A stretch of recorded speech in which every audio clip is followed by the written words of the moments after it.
Je voudrais te demander, moi, j'ai découvert tes produits pour ma fête. J'avais demandé un kit pour des salades. Ils m'ont offert justement là, tes croustilles, tes pitas.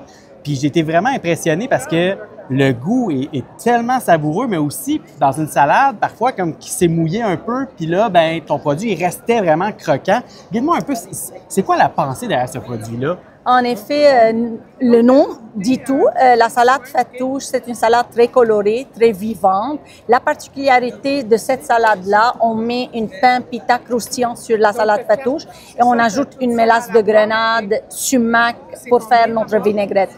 Donc, l'idée est venue de créer une croustille qui peuvent être mise sur une salade. Okay. Donc, on a développé la recette de notre premier sac de chips de pita. C'est une recette simple, pain pita, un filet de l'huile d'olive, un petit peu de sumac, un petit peu de sel et on met ça au four. Donc, c'est un pain croustillant, savoureux, parfumé qu'on peut l'ajouter sur une salade avec une soupe aussi. Et là, il y a aussi, de ton côté, une mission derrière cette entreprise-là. Oui. Guide-moi un peu, c'est quoi qui est derrière cette entreprise-là? On a démarré l'entreprise il y a 7 ans dans le but de donner du travail aux femmes réfugiées syriennes. Okay. À l'époque, il y avait de la guerre en Syrie. Oui. Donc, les familles syriennes, ils étaient obligées de quitter leur pays pour venir s'installer à Montréal. Oui. Donc, j'ai touché ce besoin-là. Trouver un emploi, c'était difficile pour les mamans. Oui. Donc, on a démarré l'entreprise pour vraiment donner une nouvelle vie à ces femmes-là.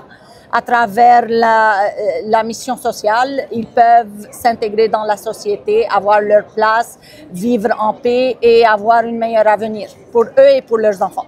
Bien, je trouve ça vraiment touchant que tu parles des familles syriennes parce que nous, à Saint-Hyacinthe, on était une terre d'accueil pour les familles syriennes. On a eu beaucoup de familles syriennes, puis on sait que c'est un grand défi là, de justement accueillir ces gens-là, mais qu'il y ait un environnement qui soit adapté pour eux. Fait que de voir qu'une entreprise, justement, ça a été développée autour de ça, bravo, c'est très inspirant. Puis là, je remarquais, il y a d'autres produits, là. Je vois des baklava. Parle-moi un peu, c'est quoi tout ça? Oui, en effet, on a commencé avec un service traiteur. On vendait maintenant nos prêts-à-manger à travers la ferme Loufa, dans nos kiosques et notre boutique au marché Jean Talon qui vont être ouverts cet été. Okay. Après, on a collaboré avec Rachel Berry et Loufa. On vend certains de nos produits en exclusivité chez eux, telles que toutes les variétés de chips de pita. On a lancé récemment la mélasse de grenade, la vinaigrette pour la salade Fatouche, déjà prêt à être utilisée.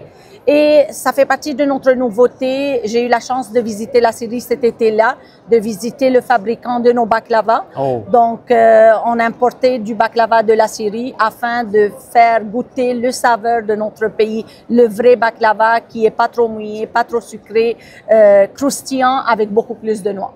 Ben là, j'ai faim. C'est sûr que j'achète des... Ben oui, allons-y. Ben écoute, c'est sûr que je la ramène à la maison. Je suis gourmand de nature, donc j'adore découvrir les produits. Merci. Donc, une boîte de baklava variée qui contient baklava avec noix de cajou, noix de pistache, pâte feuilletée, pâte ataifi. Ils sont tous avec une liste d'ingrédients qui est pure. Il n'y a pas des agents de conservation ni de produits chimiques. On utilise du ghee végétal, l'huile de coco pour nos baklava. Okay. Et quand on commence avec une bouchée, on finit avec toute la boîte. C'est ça. Je pense que c'est dangereux, mais je vais me lancer quand même. Fait que je t'achète une boîte, puis merci. Merci pour l'opportunité. C'est super le fun. Merci.